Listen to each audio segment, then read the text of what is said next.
Amelia, and I'm joined by my wrestle pal. Al, we got a special guest. Oh my gosh, so excited. This is a very fun episode. We have Hannah Harkness, writer extraordinaire, comedian, awesome person. First guest to ask us our pronouns, so we love that. Writer for Kate's Bunker, New Queer Order podcast, all over the place. Comedy, we love it. We love to see it. Yes. So we are so excited to chat with you today. Thanks for making the time. Yes. Time zones are crazy, so we appreciate it. You said you were in the middle of writing your Christmas special, so again, thanks for the time. But it's no problem. I mean, I'm always in the middle of writing it because I the cool thing about having a completely fictional fake podcast is that I can write things out of order based on who I'm recording. So I'm just like writing everybody that I have scheduled for Tuesday is what I'm writing right now. So I'm like, you have to, because it's not like a movie's, nobody's off book. So I can get it to them 2 days beforehand, but that's awesome. Kind of irresponsible, This is not you're talking to the least professional people around. So honestly, and I'm even less professional than she is, so you're fine. I'm just a Virgo. It's fine. I would kill for literally any Virgo in my chart. My roommate is an astrologer, and I say that to her all the time. I'm like, is there a way to like submit an appeal? It's a Virgo, a Capricorn, something. One of those two placements is what you need to really. I need like either of those things. Like I've started just hanging out with a Capricorn a lot, and he's like editing some clips of my podcast, and I'm like, you're a godsend. I wish I could just do this, but you're a godsend. I have a Capricorn moon. That may balance out the Leo, where like the Leo's like, ooh, shiny, and the Cap's like, get back. We got to finish this one. I bring her back. And then I have a Virgo, in my life. I have like the most confusing the Scorpio sun, Taurus moon, Pisces ascendant, which I think Scorpio with Pisces ascendant shouldn't be allowed. That's just confusing. Like I would imagine. I would imagine. I have a Pisces ascending as well. I thought I was weird. No, like this is like urgent astrologers look at my chart. They're just like, really? Like I had an astrologer that like primarily speaks Spanish looked at it and she was like, Scorpio Pisces rising. She was like, really? Sorry. Well, the Pisces, we'll get along great. Yeah. Got the Aries moon, Cancer risings. That's why I'm very sensitive, sad bitch. Organized sad bitch. That's just what I am here. Sad bitch party. Okay, well, Hannah, like, tell us about yourself. Tell us about you. Tell us. Yes. Who are you? Okay. Well, I am a person that was doing stand-up comedy for a very long time. And then I got to a point where I was kind of like, this is like pre-pandemic 2019, where I was kind of like looking for something else, but I was also just kind of doing stand-up and like it was like on year like 10 or 11 at that point. And I was just like, I don't know, I feel like I'm sort of stagnating here. And during that time I had gone to some indie wrestling stuff before that. Like I had gone to some like little like Chikara shows and like kaiju and stuff like that out because I'm from Philly originally. So I used to go to like smaller shows in Philly, but I never watched wrestling on TV until the year that like the big Becky Lynch turn thing happened. Was the same time that I was living across the street from a bar that was screening Raw and SmackDown. So I just started hanging out at this bar as I like recently moved to Brooklyn, and I was just like, oh, this seems kind of cool. I didn't really know that much about when, like I used to watch like a little bit of Shimmer, so I was like, oh, I wonder if there's like women's wrestling here like Shimmer. And then somebody at the bar started explaining to me like, oh, right now this person Becky Lynch, she just like had a big like, oh, she turned evil and all this cool stuff's happening. So I started following her. And I just got like, that was when I was like, no, I'm a wrestling fan now. And then somehow like my trajectory of fandom went from there to AEW to now I mostly followed like queer indie promotions. Like I'm like a big fan of queer indie promotions, and that's like where all my fandom is. But at the time I was just like, this is like cool history. Like I've never seen anything like this before. And, you know, she was doing stuff that like, you know, that nobody had like bust in and been the man before or anything like that. So yeah, so I got really excited and into it. And as soon as I started being vocal about it, I get hit up by this podcast, WrestleSplania, that was retooling. That was like, hey, do you you know, want to be like an extra like host on this? And I was like, okay.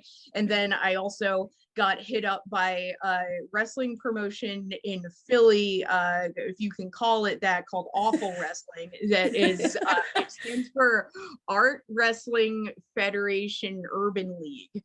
Awful. And it's like half comedians and like half performance artists that are kind of like, we are going to make a wrestling promotion. And like eventually a couple of actual wrestlers started doing it, but mostly it was just like comics fucking around. And they knew that I had so like they knew I had a martial arts background, so they like hit me up and were like, are you interested in wrestling for this? And I'm like, I think I could probably figure it out. So I started like back-asswards wrestling as a character, Junkyard Cat. Yeah, that's cute. I did that for Awful Wrestling twice. Yeah. For Catfolk. Yeah. Oh, you said you have Junkyard Cat in the West Coast, right? Or wait, no. Oh wow. Yeah, no, I thought I something. No, we're pro cats. I follow. What's up? I'd say we're very pro cat. Oh yeah, you're very pro cat. Okay, yeah, because I here. talked to somebody that I follow Hood Slam. Yeah. And somebody from Hood Slam told me that there was a Junkyard Cat out there too, but it was like not even close to similar to what I was doing. Like I was doing like stupid mask thing. Like my thing was like it was like kind of a cross between Ultimate Warrior, and then it was also just like lucha mask, and like me acting insane because like I just made it this like whole anti-gentrification thing where people keep trying to build on my junkyard, and I was like defending my territory, and I didn't really know what wrestling was, and I was like eating drugs off the ground and stuff. So like I like it. That whole adventure where I just was like figuring out how to play a wrestling kind of like it's like I agreed to this thing, and then I was like, I guess I'm just like choreographing fighting or whatever, but I don't really know how to wrestle. And then I had like a friend of mine, Zach, was installing a heavy bag in my apartment. I actually hired, like at the time I hired him off of my friend's Facebook page because she had posted openly like, hey, I need a handyman. And I was just like, I'm not a handyman, but I'm also looking for somebody to install this thing in my house. I'm piggybacking. And then the dude, Zach, responds and he's like, yeah, I'll install a heavy bag in your house. And then I look at his profile, and he's like he is a wrestler that also wrestles as a cat lucha character. So I just overly this whole journey for me getting into wrestling and writing with wrestling and working with wrestlers has just been a bunch of insanely specific stars aligning, like just like there's a cat lucha wrestler installing a heavy bag in my house that knows where we can train in a ring for $10. There's a ring up in the Bronx that's like you sign a death waiver and you can like just go use it for $10. So I was like, yeah, sure, this person's gonna train me. And then a couple of comics I knew that were wrestling fans, because there's just like a lot of stand-up comedians that are into pro wrestling. Yeah. A couple of comics I knew that were wrestling fans that had trained a little bit, they were like, oh, I want to come up and train too. And I was just like, all right, yeah. My gosh. And then we ended up like, they had a show for a while pre-pandemic that was like a stand-up comedy show, and then there was one audience member that was like, hey, if you guys have a no ring match in the basement, I'll totally come back for that. And it's funny because that audience member didn't come back, but they just started having no ring matches in the basement. Yeah. Showcase for that show. So that was the third time I wrestled. I wrestled twice for Awful, and then the third time I ever wrestled was in no ring matches in the basement. So fast forward, the pandemic hits, and we are all relegated to playing RPGs against each other on Zoom. And we get this idea to write a movie. Like the main guy that like runs those shows and everything, Benel, who now well, no, I can't kayfabe him. He's I'm gonna hint that his wrestler has a mask, but I'm not going to as much as I want to plug him. But yeah, my friend who is Benel in life and in the movie version of all of this, he came up with the idea to do a mockumentary about creating the greatest pandemic cinematic wrestling match of all time, because they had that period where like everyone was just scrambling to do cinematic matches. Yeah. So we want to do a Spinal Tap type thing. Nice. Where I saw the trailer. We're like, yeah, we're a couple of like making a cinematic match, and we're trying to get wrestlers involved, but none of them want to talk to us. And we got a lot of real, like the stars of it were CPA and MB Young. And they shredded. CPA played our boyfriend like he was dating at the time he was Nick Staff. And he like his character was that he was playing himself, but like a 30 Rock version of himself that was dating my God. So he was just like the wrestling promotion's boyfriend, and he was just walking around being supportive and like calling us all baby girl and like rubbing our shoulders and stuff. And then MV was playing the cinematic wrestling match consultant who just was super art house movie guy, snobby, shooting down all of our ideas. And we managed to just guerrilla produce this thing over the summer of 2020. Like we just got all this shit together, and there's like all these segments that are like sketch segments that we had like wrestlers send in and everything, and IWTV accepted it as a series, so now we have it on IWTV. Like we're going to eventually string it all together as a feature, but then we got the episodic thing happen on IWTV. So like that brought me up to the Kate's Bunker era of me. There's like some bleed over, but the Kate's Bunker era happened because Felicia Rose, People's Tramp, like I don't know if she's a really awesome manager, and she also went viral for holding up a sign that said "Facebook me Finn" at like at a Raw. Unlocked a memory, yes. yeah, exactly. Now that Miss Felicia Rose, wonderful lady, part of the Nuclear Order Podcast Network founding team, asked me if I wanted a show, and I had already had an idea for a fake conspiracy theory podcast. So I was like, because I really love like Welcome to Night Vale and stuff that's like fake radio, and like I always wanted to do like a War of the Worlds type thing where I had a podcast, but it was just completely fake and completely scripted. All the guests are fake, all the interpersonal drama is fake. I'm fighting with podcasts that don't exist. So I was like, all right, well, will your network let me pitch something completely insane that's going to require a whole lot of editing, and I'm just going to have to like find all these voice actors for it, and it went through. So basically the way it's just funny because this project has nothing to do with wrestling, but I'm trying to prove a point about how good wrestlers are at acting, and how talented they are, and how they don't get enough respect for that. And every wrestler that has been working on this project has like knocked it completely out of the park. And I just want to keep doing that because I feel like it would be like really, you know, Voice Actors Guild and Screen Actors Guild are like two different things, but at the same time I'm really aggro about how TV wrestlers should be SAG and they're not, because they're screen actors and they could totally use union stuff and insurance, and they're on TV every week acting Yes. and destroying them. They should be in SAG. Like there's no reason for them to not, other than SAG, you know, just being snobby. Yeah. Yeah. Rude. You're not wrong though. Like Mhm. the range is, I mean, and comedy. Oh my, timing. Oh God. There are just I mean, it's moments just I will wrestling's never all forget. timing. Yeah, exactly. So wrestling's all timing. So comedy is mostly timing. You know, like there's some people that I, you know, think about like booking a podcast, and I'm like, no, they actually wouldn't be as funny as if I like booked a wrestler.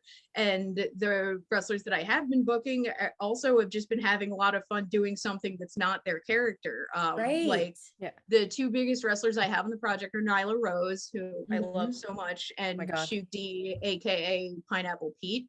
And neither of them play their own characters at all. Like Nyla plays a sleep paralysis demon named Xena. What I listened to. That's the one you listen. Yeah, it's a and good it killed one. me. It's a it really, killed me. Yeah, it's a really good one, and I managed to get that because I as Shug I got first, because again, this is just like the trajectory of me booking people on these projects is so weirdly specific. Shug tweeted out that he wanted to do some kind of wrestling reality dating show. And my production team was like, please get on a conference call with us. And like, and this is the Brooklyn Battle Comedy people from IWTV, not Kate's Bunker. Kate's Bunker is just like me in a room. But we all get on a conference call with him. And at that point, I had already written this episode, or at least like outlined this episode, where I had a character that was like an IT manager in Atlanta that was responsible for like canceling 50% of racist people, but was also mostly just using an IT department as a front to sell friendship bracelets. This whole show's weird as hell. Like I'm gunning for like an Adult Swim cartoon right now or something like that. This, but for now we're just not the right podcast. This is what we like. And I was on the call with him, and he was just like, hey guys, sorry, I'm in the car, I'm coming back from my IT job. And I'm like, wait, yo, are you in Georgia? He's like, yeah, I live in Georgia. I'm like, can I talk after this meeting, can I talk to you about voice acting on a project? Because if I can get somebody who's like actually an IT manager in Georgia, right. Also you, that's like, awesome. That would be phenomenal. And then it was after I finished that episode, because I'd been trying to cast a sleep paralysis demon, and I had like a bunch of different ideas, and then I just had a random like thunderbolt of inspiration. I just messaged Shug. I was like, do you think Nyla would be a sleep paralysis demon? He texted me back in all caps, like, send her a message. I was like, so moral of this story is you miss 100% of the acting casting requests that you don't take. Like, right. That's so awesome. I love that. But like so both cool. Hugh and Nyla did voices. Like they don't sound like themselves at all, and they had so much fun. It was just the best. Like, that's so cool. I love that. No, Nyla sounds nothing like Nyla, and it was killing me. I'm 3 million years old. I was like, oh my God. Like, trying to get ready this morning, and I was hysterics drinking my coffee. Like, it's so Xena, and you're like Warrior Princess. I'm like, yes, this is everything. This is how I knew this interview would go well, this brand of comedy. So yeah, you said you did stand-up and things. Who are like, let's get cheesy and be like, you're like comedy, or where did your love of comedy come from? Eddie Izzard, first off. If you want to talk about like who I watched and thought that I was like, oh, I could do stand-up, it would be like people like weird people like Eddie Izzard, Dylan Moran.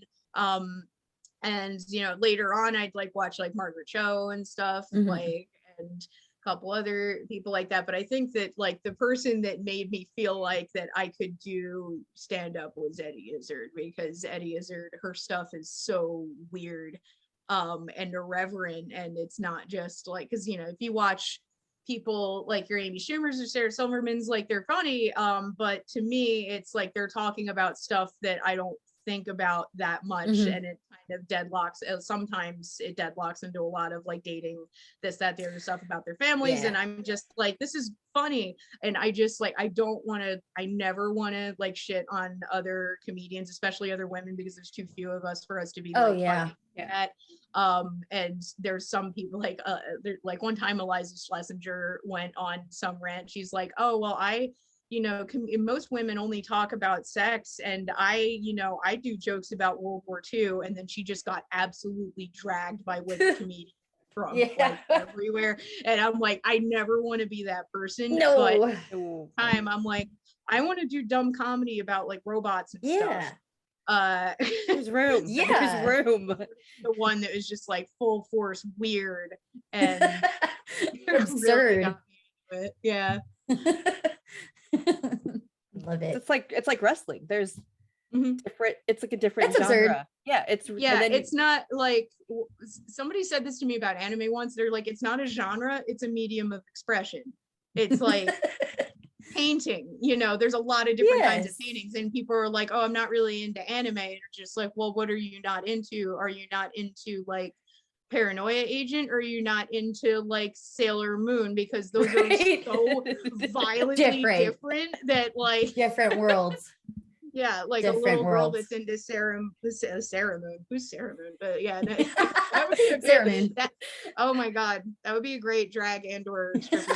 Somebody just she gifted you that. Somebody take that. There you go. You're welcome. Yeah, where that's like the like if they have a knockoff doll at the dollar store, it's like Sarah Moon, and she's like Dollar Tree store or Dollar Tree swap meet. Yeah.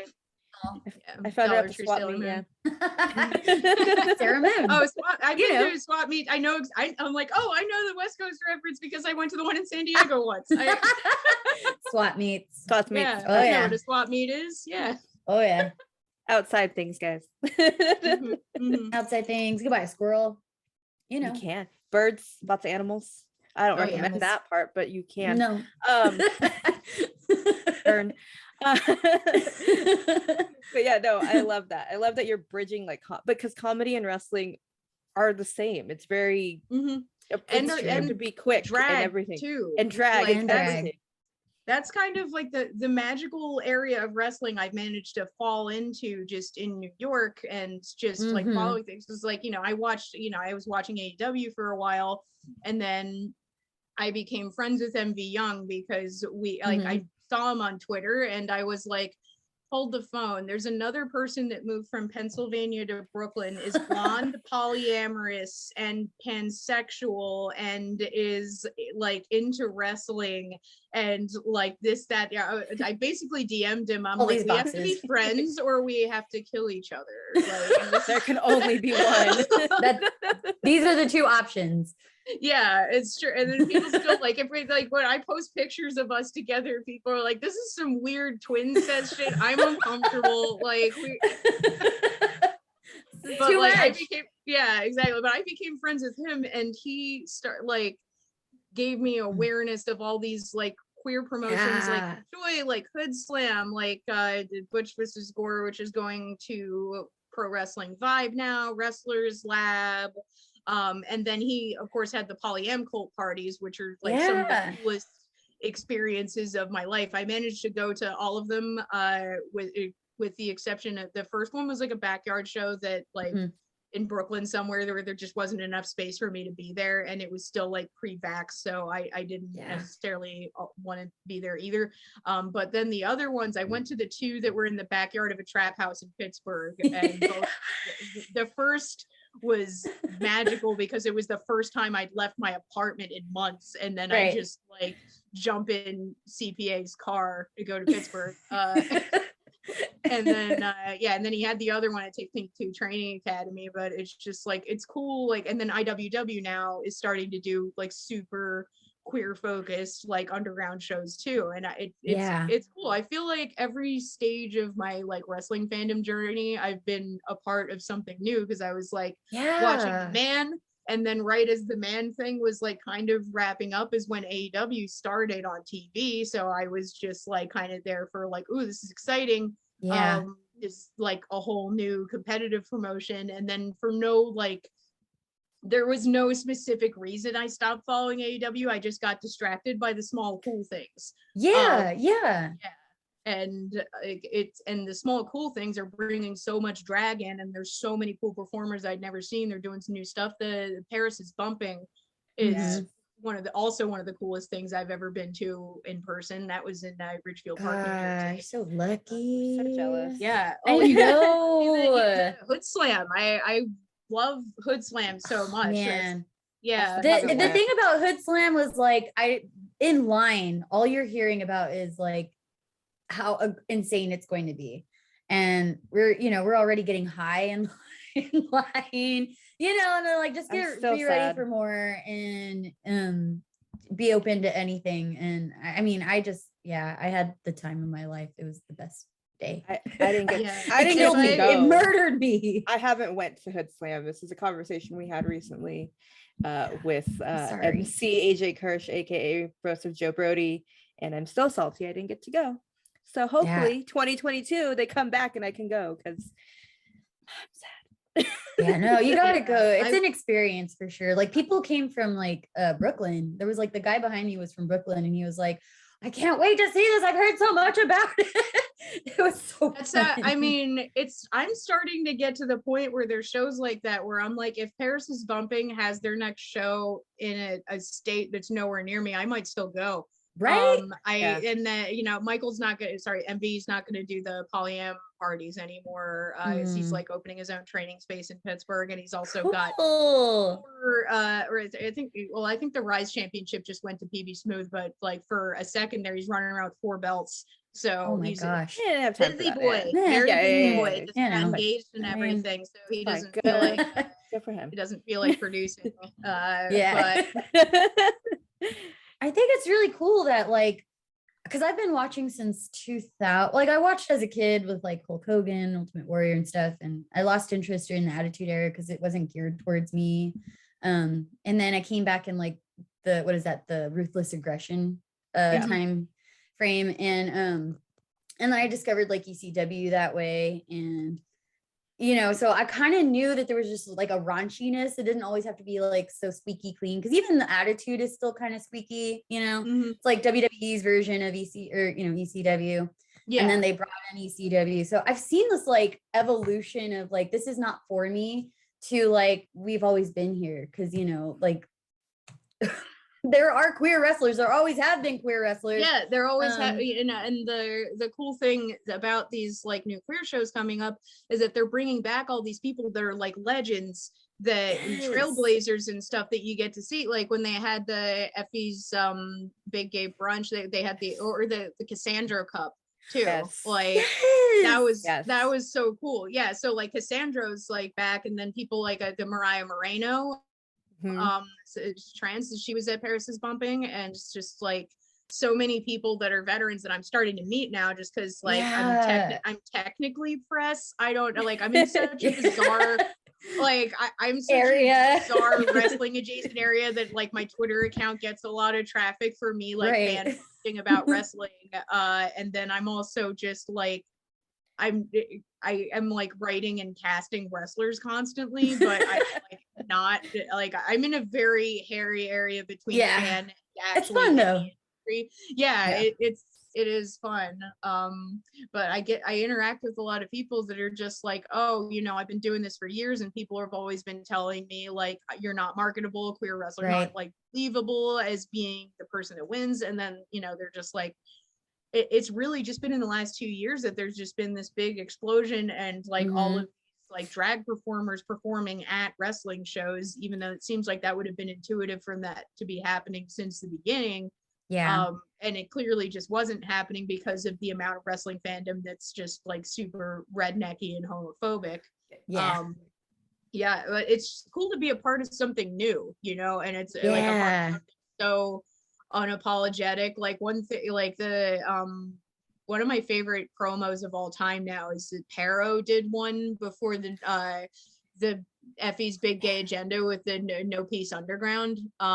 He did a promo where he just was like screaming into the hammer. He's just like, I'm a homo and I'm gonna fucking murder you. And I was just like, this this is phenomenal, and it's such a cool thing. And you know, like after him and Effie and Pero had a last daddy standing match, and it was such a violent death match. Like that whole show was violent. Like that whole show was violent as shit. Was glass everywhere. Like everybody was just like fucking like nothing but like no ring death match kind of stuff. Yeah.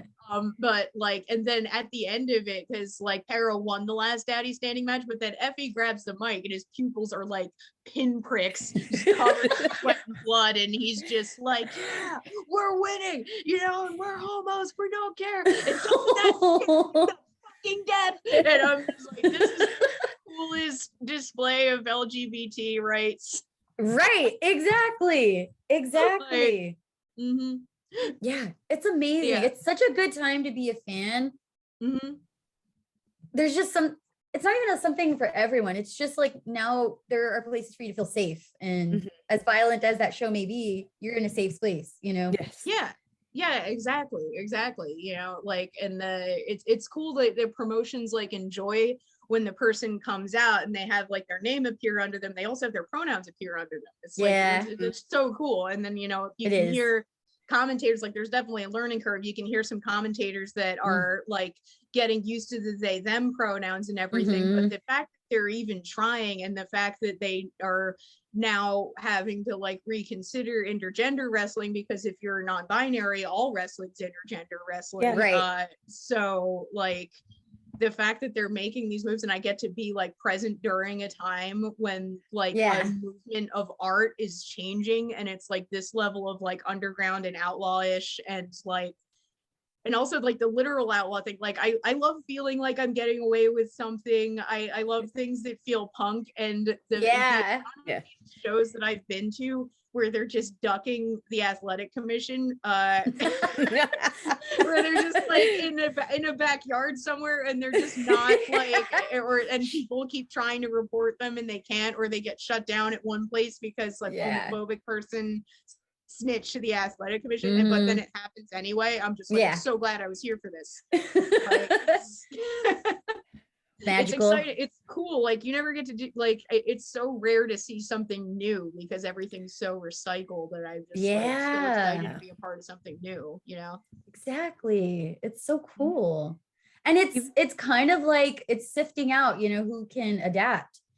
Because there are the old dinosaurs who like just have the hardest time. They can't commentate without like commenting on a woman's body or something, you know. It's like you got to adapt, dude. To be fair, I will give him pronouns. Okay, he does say Sonny's. He does refer to Sonny as a pronoun. He does. He respects the pronoun. I'm mostly joking. I don't even hate him that much, but occasionally, it's like, a little cringy. It's a little. Go home, Grandpa. Go to bed. Grandpa. Go to bed, Grandpa. Your bedtime. No, he's far from like the person that I would like it's just like there's so many people that you can make the enemy in wrestling. There's no reason to make that person Jim Ross. No, he's fine. He's battling cancer. He's fine.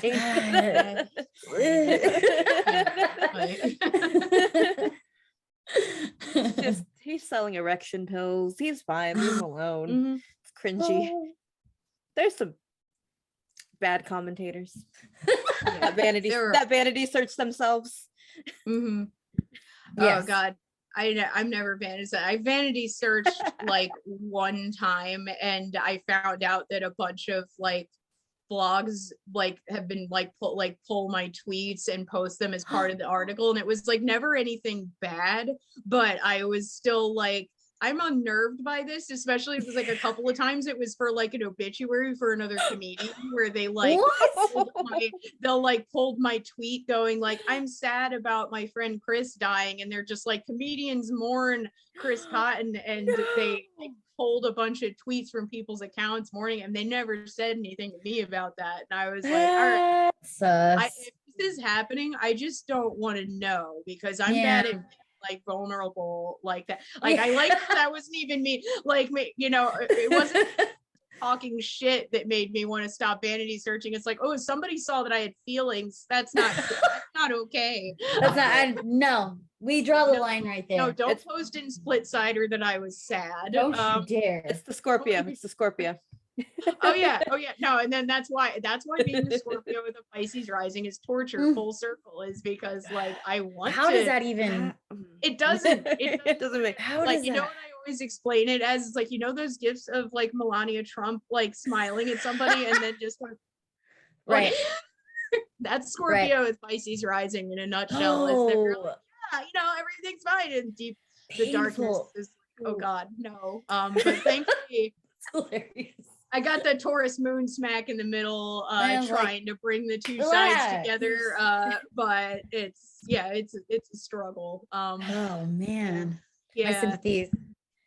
I don't care I what want they to say. meet Astrology another is Scorpio real. with Pisces rising. I don't know if that has ever been allowed to happen to another person, but I keep Right. trying to find someone. I was like, It would have been Venus too is much if river. MV was too. It would have been too much. Oh yeah. Oh yeah, no, we're connected on CoStar. We have some stuff that's like overlap. Like our charts actually, like, because this is so like both of us are like witchier than hell. Like I actually had an astrologer on Discord. Like I'm showing my free colors here. I had an astrologer on Discord compare our charts, because I was just like, I'm like, we shouldn't. I need to date. know. That's not a thing. Him and Brooke are soulmates and they should be together forever. She's like one of the best thing that's ever happened to him. But I'm like, why are we this level similar? The shapes of our charts are so similar. It's Interesting. crazy. Oh. Like he's not the same signs as me. A lot of, and like he has some of the same alignments, but the actual like physical shape, like we both have like kind of a circle with like a big box in it.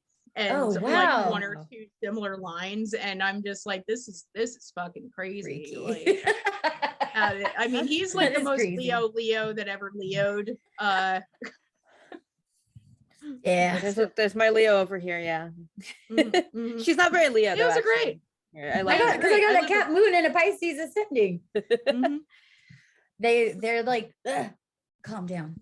If you came well, Leo with the Cap moon gets shit done. That's a getting shit done arrangement. Yeah. Yeah. If she's like, hey, I need that done by, I'm like, all right, I'm on it. I got it. Yeah. I'll do it. Exactly. I got you. Back to your show, what we're supposed to talk about, the wrestles. The podcast. How did so Kate Spunker was something you always thought about like doing? It was kind of like a seed. Like how did it get started? Besides the fact that I always wanted to do some kind of like fake radio type things, I love, there's a group in the 70s too, Fire Sign Theater, that I'm a big fan of. And then Welcome to Night Vale and stuff like that. I had the idea when I was in lockdown in Brooklyn.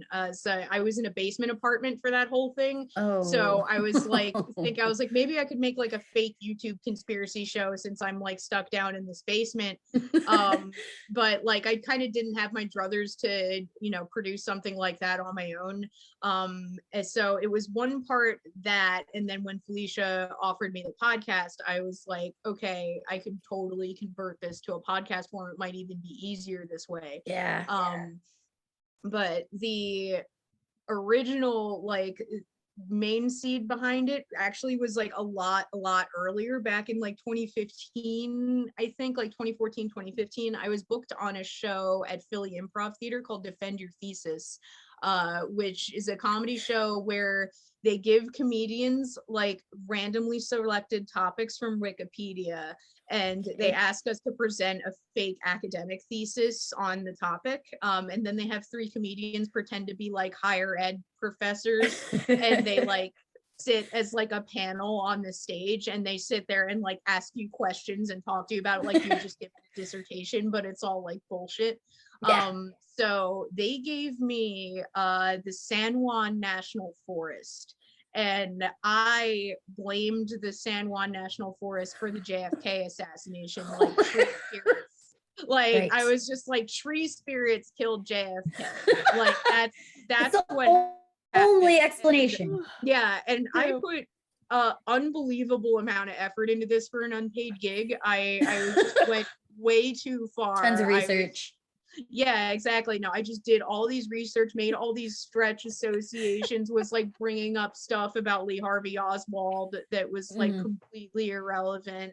And then so I presented this, and then I basically recycled that script for the pilot. And the reason that I held on to this script for so long is, besides the fact I put so much effort into it, I needed a reminder that, like, in my mind, the funniest thing I've ever done on stage was not stand up. It wasn't like the comedy wrestling. It wasn't anything like that. It was this one moment during that Defend Your Thesis show where I'm like, all right, well, if trees didn't kill JFK, then explain this to me. Why is there a tree in every picture of the JFK assassination? And then I like brought up actual pictures of the JFK assassination on a PowerPoint, and I just start pointing at all of the trees, like, see, there's one right there. This one's triangulating like right there. This one's back here. And I'm just going, and they're like actual assassination pictures. I'm like, no, look at the trees. Look at the trees. This is like evidence is right here. Evidence is right in front of you. And I'm like, this is the funniest. Like that, it's like that's the kind of, like, a lot of comedians think that like edgy comedy is like racist stuff or like sexist stuff, and it's just like, oh, you're getting away with it. In my mind, edgy comedy is when you literally just come to the close to the edge of it not being okay, but don't go over it. Exactly the definition of edgy. Like there are a couple of things with Kate's Bunker like that too, where I'm just like, you come right up to the edge, don't cross it, but there are people sitting there like, is she crossing a line? Because these are real assassination Like, yeah, but it's so that's real, because I'm just pointing to the trees that it's not. But like, I yeah, love the adrenaline rush of like getting so close to the edge. So I've been saving nearly upsetting someone, maybe a little bit. maybe, but like it has to be in a way where, like, if somebody comes up to me like I'm upset, I'm like, I'm gonna defend this joke to the death, because I don't believe it to be offensive. Like usually I'm a gender studies major. I like really analyze whether or not things are offensive, but at the same time I still want to push buttons because that's the sickness inside me. I want to push, but I won't like people to get you like to see a little squirming. Yeah, I think it's comedy. I don't think that's wrong. Yeah, for sure. It's exactly. Like, yeah. So yeah, I saved that script for years and was like, I want to adapt this into something else. And I was thinking about adapting that into being the YouTube conspiracy show. And then when Felicia offered me this show, I was just like, oh, I'm like, this is what the pilot is. I definitely need to change it because I needed to like work in the characters of my ex-wife. I haven't like completely explained the plot of the show on here yet. Like basically the plot is that me and my character is Kate, who is a basement Facebook conspiracy theory nerd, like gross comic book nerd that just like eats Cheetos and drinks Mountain Dew, and like kind of she like the character basis for Kate is something that's very familiar to people who are queer and are from smaller, medium-sized towns where there's not that many other queer people to date, and everybody kind of dates the same bad girl that they're just like no redeeming qualities, but there's no other queer people around. So so that was like, that's who Kate is, and I like wanted to like, so I work around that. So that's the character, and then she is going through a messy divorce with her ex-wife who has a lot more money than her, and she like the kind of the crux of the divorce is that Kate got like super Facebook conspiracy radicalized, which is like, it's real life shit. A lot of people's marriages are falling apart because they're falling prey to conspiracy theories and stuff.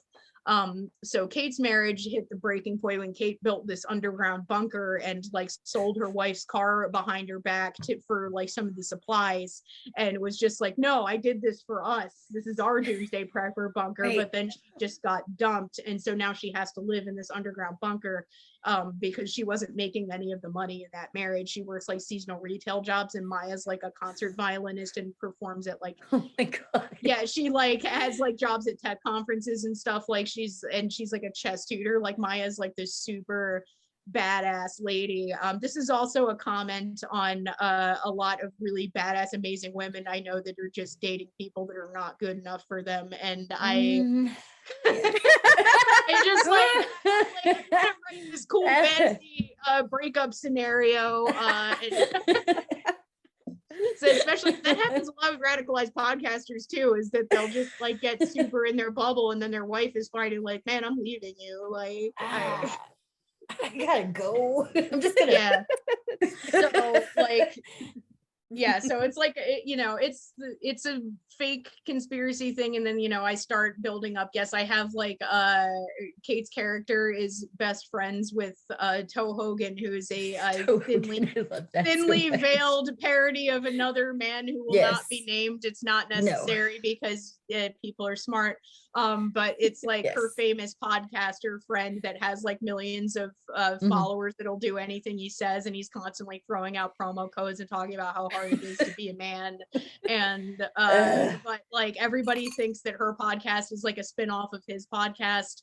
It's also another comment on how many like famous podcasters, like their people that are regular guests of theirs will create their own spin-off podcasts that are like worse and have less followers.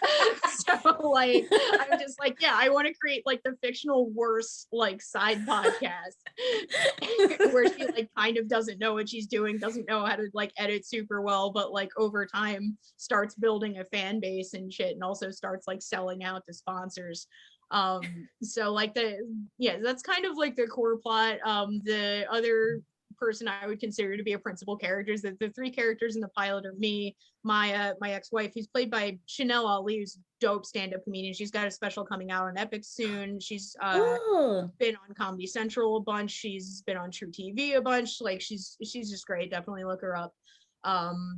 The other character is a building super that keeps mysteriously appearing in the bunker and fixing things, and I don't know how he's getting in and out, and he's like lapsing in and out of Spanish and saying a bunch of stuff about he like has international travel plans all the time, and like I don't like he's kind of like Tommy Wiseau from The Room. I don't like he's just very difficult to understand who he actually is and where he's coming from. Right. And there's a reveal there's going to be a reveal for what that deal is at the end of season 1. We're doing a 13 episode season. The Christmas special coming out on the 23rd is like episode 10. And then we're going to have the final 3 episodes of season 1 hitting in 2022. Cool. But with the big reveal. Big reveal. But yeah, that's who I would consider to be like the principal character of the show, or Maya, the super, and Toe Hogan, and then everyone else. There's like, it's turning into The Simpsons real fast because everybody's got funny voices, and there's so many like weird subplots and like strange accents. Characters. I don't know what this accent is, but it's an accent. Yeah, gotta work it for sure. Yeah, it's basically it's like The Simpsons, except I don't have like one white guy doing all of the voices. It was fine for a time. Yeah, exactly. I mean, it wasn't. To be fair, it wasn't one white guy. It was also a couple of women playing the kids too, and everything. It was just like very, very feminist that we had a woman be Bart Simpson for so long. Yeah. It's true. Lots of women voice a lot of male characters. Tommy Pickles. I mean, yeah. I think it's a good idea. That's another fun thing with this project, is kind of getting to bring voice acting in its own way. Like I like that people want to do funny voices and stuff, because I know there's so many shows that they're just like casting regular actors as voice actors now. It's really doing like a voice, and like it's great to me that all of the people that I would consider like famous on this, like Chanel doesn't do a voice, but like Nyla, Shug, and then Sovereign Sire, who I would consider the other big name. She was an adult film actress for a super, super long time. Now she does stand up. She opens for Mark Maron a lot. And she's a TV writer too. But she totally did a voice. Like she did this super, she plays this phone psychic in LA. Ooh. That like, she's like a tarot card reader. And I basically made a character that's like the new age person that is like unbelievably fucking annoying, but also right. Like all of her predictions are right, but she's also like, the energy in here is very yang. I don't really, and like her voice she does is like an octave higher than what her actual voice is. And I'm like, this is so cool. It doesn't like, I don't like, I could have the most famous person in the world on the show. If they want to do a completely insane voice that has nothing to do with them, go for it, because like, let's bring some voice acting shit back. Yeah. It's a lost art. Like Hollywood's just casting actors and like, this doesn't have an interesting voice. Yeah. Yeah, Just like I watched BoJack Horseman like a lot, like distressing amount for how sad it is. And Great. but yeah, most of those are not voice. It's just, Will Arnett being himself and everybody, being themselves. And, it's a great show. But like the more that I do this project and direct and cast this project, I'm like, I really wish I knew who voice actors were. I like need to pay attention more to like who these people were that are just cool voice actors and not necessarily like name talent. But I'm like, because I realize that it does make a difference. It's a better show, like, and it's a different performance, like exactly. On the other end, who are some wrestlers you want on? Ooh, who are other wrestlers? I want Sunny Kiss. I'm not even I definitely want Sunny Kiss. I want Eddie Kingston for sure. Eddie Kingston, yes. I would not ask to do a voice. Obs, I need him for. Here's the is a voice. There's a running gag in the show where we have a bunch of aliens that have like that are under like disguised as like native New Yorkers with really thick accents. So like everybody with a really insane New York accent is eligible to like either ask me to voice act on Kate's Bunker, or I might just like immediately hire you to be an alien on Kate's Bunker. Because it's just like that. That's what episode 5 is that I'm interviewing this like alien woman living on Staten Island, and she's just like doing this like very Fran Drescher voice, but she's like, I got my spaceship popped out here. My mom, she's on Long Island. She doesn't remember. She's not from space. She's got the dementia. Stuff like that. So yeah, definitely people like Eddie Kingston. Like I have a whole roster of people in my head that I want to hire as native New Yorker aliens. Like I want Kaz, I want Santana Ortiz, I want Private Party. I'm like, if you're from New York, you can be an alien and you're a wrestler. You should be an alien on this show. Like that's not a what do you call it? But yeah, who else? God. I mean, there's just the Iconics. I mean, because they're not like, I hate that I pay attention to WWE releases and go like, oh, maybe I could get them on Kate's, but I'm like, that's not how you're supposed to react to people losing their dream jobs, and you don't want to just sit there and like fantasy book them just because Vince let them go. Right. But at the same time, and they're in a dark place right now. Yeah, exactly. No, that's not the thing you want to do. But by the same token, Keith Lee needs to act on my podcast. Like that is an amazing voice. That man's voice needs to be on something. Oh yeah. I definitely listen for this stuff, and I'm just like that was my first thought when they let him go, and I was like, what? I was like, don't post that. Don't post that. Don't send. It's throw the phone. It's so hard to not post, but I was like, don't. Like the man just lost his dream job, and also he lost his dream job after he was everything was going so well. Yeah. Before he went to main roster, they made him put on a fucking shirt. Don't give Keith Lee a shirt. What are you crazy? You don't need a shirt. Look at that boy, don't need no shirt. Anyways, that's we don't. Too much brain power. Anyways, in that area, don't want it. It's too much. No, I yes, Keith Lee. That voice needs to, like I said, that voice is so good. It needs to be on something. Yes. Voice, presence, articulation, like it's just he's very himself. And then I also constantly am like, I'm having a really good time booking comedians and wrestlers to act in the same scene. Like there's you remember because you listened to the Nyla Rose's episode, the portion where I'm talking to my ex-wife and she's whispering in my ear, like that was me like doing like this, like me, Chanel and Nyla. I was like, that was me fantasy booking, like how can we get an awesome comedian and a super funny wrestler and make a scene and like make it sing. And then like the same with Shug's character, the comic that I booked with him, Madi, who's also from Atlanta. I was like, I was like, these guys, I think if they met in real life, they would be friends and they're gonna work really well together. And I love proving myself right about that kind of thing. I mean, like they had such a good time. And when you know. Yeah, you know. Matchmaking, friendship, Again, That's right. comedy, wrestling, it makes sense. We went to the Dolph Chemistry. Ziggler comedy in Vegas, so we understand. It was like, it makes sense. It definitely Yeah. does. Yeah. Good I time. never saw his stand-up. I don't know if it was good or not. Like I know there's It's some really good. comedians that are like, oh, wrestlers doing stand-up, and I'm like, I don't care. I went in with Like, no Before we went, I was like, what are we doing again today? And she's like, we're gonna go see Dolph stand up. I was like, oh, is he funny? And I was like, He was I don't know. Yes, of course he is. No, I But, said all on right. Twitter. I said he's funny on He's Twitter. funny and I on said, Twitter. I don't know. All right. I'll take your word for it. Let's go. But I'm always down for an experience. And it was. I But it mean- was also, he went with another comedy podcast. And it was a whole thing. There was a ring match. It was really fun, honestly. Yeah. that's cool. I was Mhm. like, That's I was like, I don't know what's Comedy's going on. but- supposed to be fun.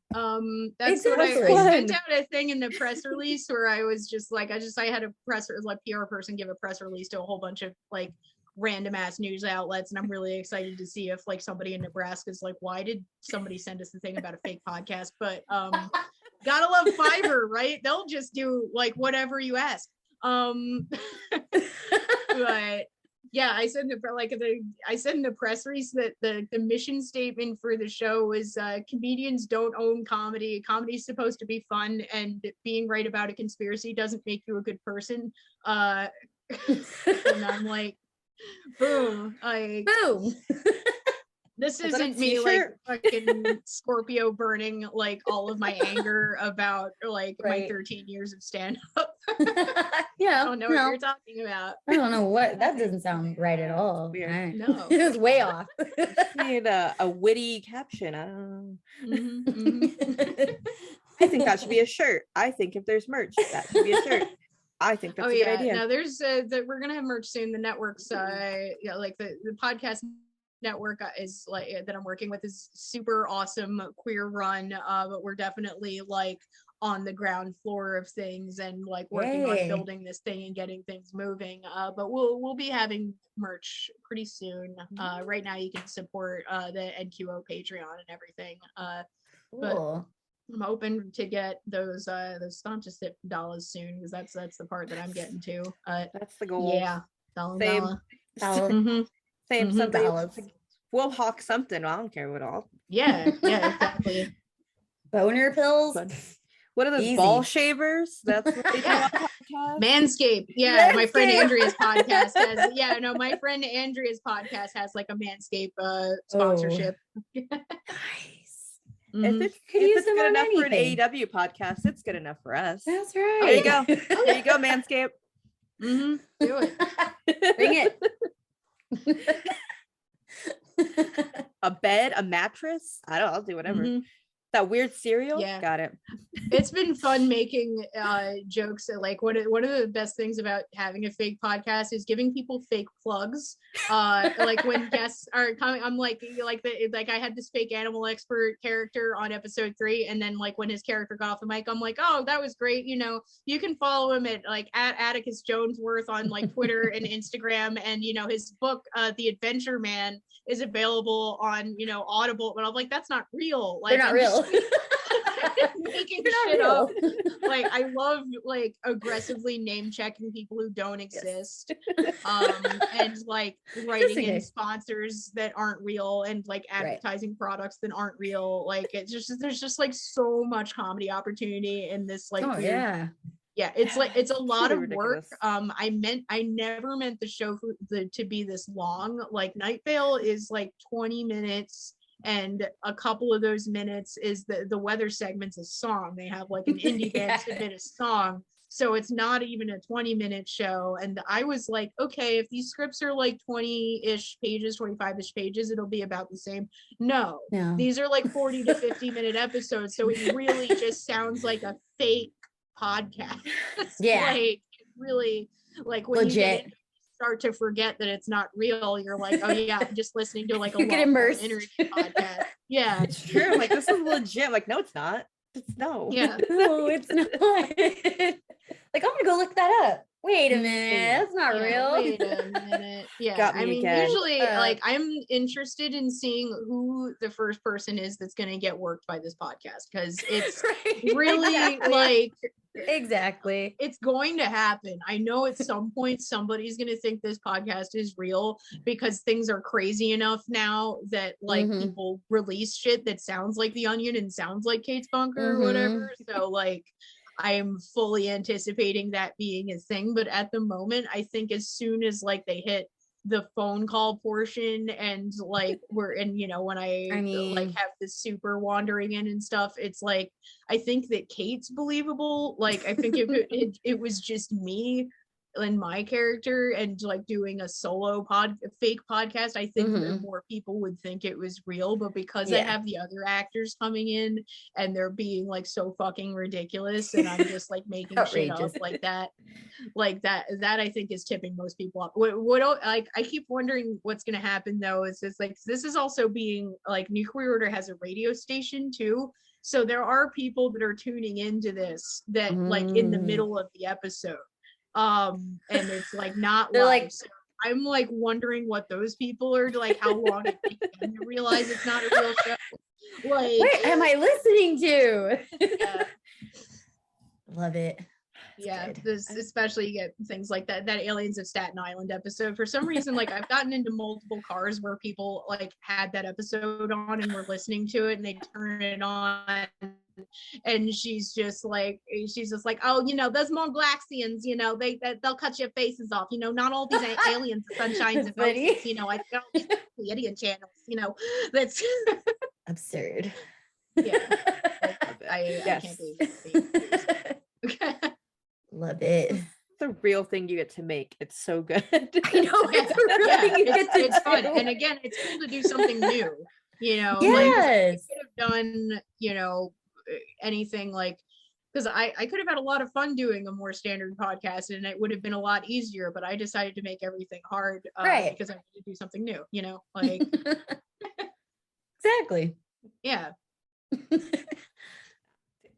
It's worth it. It's worth it to do something new. And then Yeah. it worked out. It could have failed, Mhm. Yes. you know, but it Yeah. didn't. It's really funny. Yeah, it is. Let's see. I'm trying to see time. So we've been on talk for an hour, so I guess we should wrap this up, even though I love chatting with you. Yeah. I'll come. You guys are great. I'll come back anytime. Yeah. Yay. Yes, please. We can judge main roster wrestling or something. Oh hell yeah. Yeah. No, Mhm. I still love commenting on other people's work. It's fun. I just Yes. also is constant in my own work. Like, you know, I feel sad that I'm not watching AEW right now because there's so much cool stuff going Oh on. yeah. But at the same time, I think the stuff that I'm watching is cooler, question mark. I don't like it, just the Yeah. punkiness, and then it's also feeding into like AEW's like hiring a lot of the people that I Right. Yeah. Exactly. Exactly. yeah, it's cool, but I should definitely watch some new stuff. Like, There's a lot of there's wrestling. so much talented. Thethe's too much wrestling, basically. Yeah, there's a lot of yeah, content. Like so it's much. hard to consume all of it. It's yeah, hard. especially if you have to make the content too. You know, like Oh yeah, that's right. mhm. I have to make yeah. We just Mhm. talk about the content. I have to watch the content I and gotta then watch work it, a and regular then talk about job. And then it's a Mhm. lot. I have to So what pay I always attention. tell people is that there's like, unless your job is watching wrestling, unless you have a show where you comment on wrestling or you're a journalist or something, like unless that you have to watch wrestling, there's no excuse to watch bad wrestling. There's no Right. there's too much wrestling no to watch reason. bad wrestling. Yeah. Like, cause even like with Yes. at AEW, if I have to like, I only have a limited amount of time to watch stuff, I'm like, do I want to watch this like crazy queer promotion? Or, you know, I like people like CM Punk, but I think I want to watch the crazy queer promotion. You know, I don't necessarily want to watch like a snowstorm of a guy card, even if they're all the best guys in the world. You know, I love Moxley, Yeah. I love Eddie Kingston, I love Adam Cole, I love all these people, but do I Yeah. always want to see 100% white guy card? No. No. Doesn't mean they're bad. It just means that I want to see the new cool stuff, you know? Yeah, Like, exactly. yeah. Like, and I'm a big believer in like, put your money where you want to see things. So like, don't keep going back to the stuff that's not giving you what you want, you know? Yeah. And so if you want women's wrestling, it's out there. You just have to kind of go look for it. It's not going to be on TNT, you know, all the time. Not necessarily. Yeah. Yeah. It's only on TNT at 6:05 Pacific. 9:05. That's the one time you can see it on TNT. That's the one time. That's the lady spot. That's when we watch TV. Yeah. That's a fact.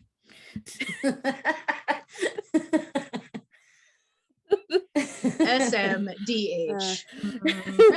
Right. Yeah.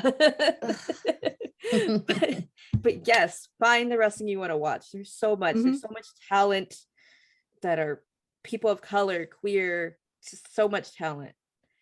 And white guys, sure. And males, whatever. But so much is out there. Yeah, like I mean, like Eddie Kicks it. Like I don't want to make blanket statements like these white bro wrestlers, because like fucking Eddie Kingston and Mox are amazing, especially with the tough guy mental health advocacy bit that they've been doing. My God, where have you been all of your friends' lives? Like exactly. They do that well. Spread this to the like. How do we get them to like make this the norm in male wrestlers? Like, or they're trying holding yourself accountable for your own mental health. I'm like, how do you like spread this to literally all of your friends? Like, please. This is what we need. That them and Hangman is all we like. Just more of that. Yeah, Hangman too. Like just like full force, like sad boy talking about his depression. Like Hangman's a BoJack Horseman. Pretty much. Like he's pretty and in a lot better shape. Like he's pretty and in a significantly better shape. But sometimes like they'll have him do those interview spots, and I'm just like, you're being such a BoJack right now. This is so funny. Makes sense. Yeah, it does. It's in my brain. Again, thank you so much. Where can we find all of your projects? You have a lot going on. So Kate's Bunker is on every podcasting platform possible, including a few you didn't even know about. I occasionally get a notification like, hey, we're on Google Podcasts now. I'm like, what is that? But you can find it on the normal platforms, the Apple, Spotify, RSS, all that good stuff, and on the NQO radio station. It's the Twitter and Instagram are at Kate's Bunker, and then the mockumentary projects on IWTV. It's called Brooklyn Battle Comedy. We Make Movies, and that's at Battle Comedy on Twitter and Insta as well. And then all of my personal stuff, which is just me promoting those projects, but then also shooting off about like my insane life, which never seems to stop. It was just like all coincidences. Like Cat Lucha Man installs a hanging bag in my basement. That's like a daily weird occurrence. So if you want to follow those updates, that's like Hark_it's Hannah on Twitter, Insta, and then I just got on the TikTok train. I feel like a full idiot for not doing that sooner. Everybody was right about it. I've been shooting myself in the foot with engagement, but I am now at Harkness Hannah on TikTok, and that's stupid videos and clips of Kate's Bunker. So yay. I thought I was late to the TikTok party. I did it over the summer. I'm not going to do it. I'm too cool. I'm in my 30s. I can't do it. Yeah. I didn't say that I was too cool. I said that I was like, I'm going to get another addiction. I have like, I'm a heinous Twitter addict, and I'm just like, this is going to be another thing. I'm stuck to my phone, but I now understand that it's worth it for the new audience engagement, because Twitter and Insta do not do me any favors. I suspect it's because I'm very openly pro sex work, and they tend to come down on those accounts real hard. But wah wah. Sue me for having beliefs. Oh no. Oh no. Yeah. TikTok, however, don't give a fuck. Yay. No. No. Yes. Follow her on all of the places. Amelia, yes, please. Where can we find you? Oh, you could just find me on Twitter and Instagram at Daft Pansy. That's it. I mean, I have TikTok too. And I posted one video of my cats. I have others, but I posted one video of my cats, and now I have like kids following me on TikTok. Like, Oh, oh, I got a no. follower. And it's like a 10-year-old little girl. Oh, I'm like, oh, no, no. I can't make content now. No. So Mm. anyway, what about you, Elle? Where can we find you? Well, my TikTok is just for watching tarot videos. Hey, that's a Discord experience.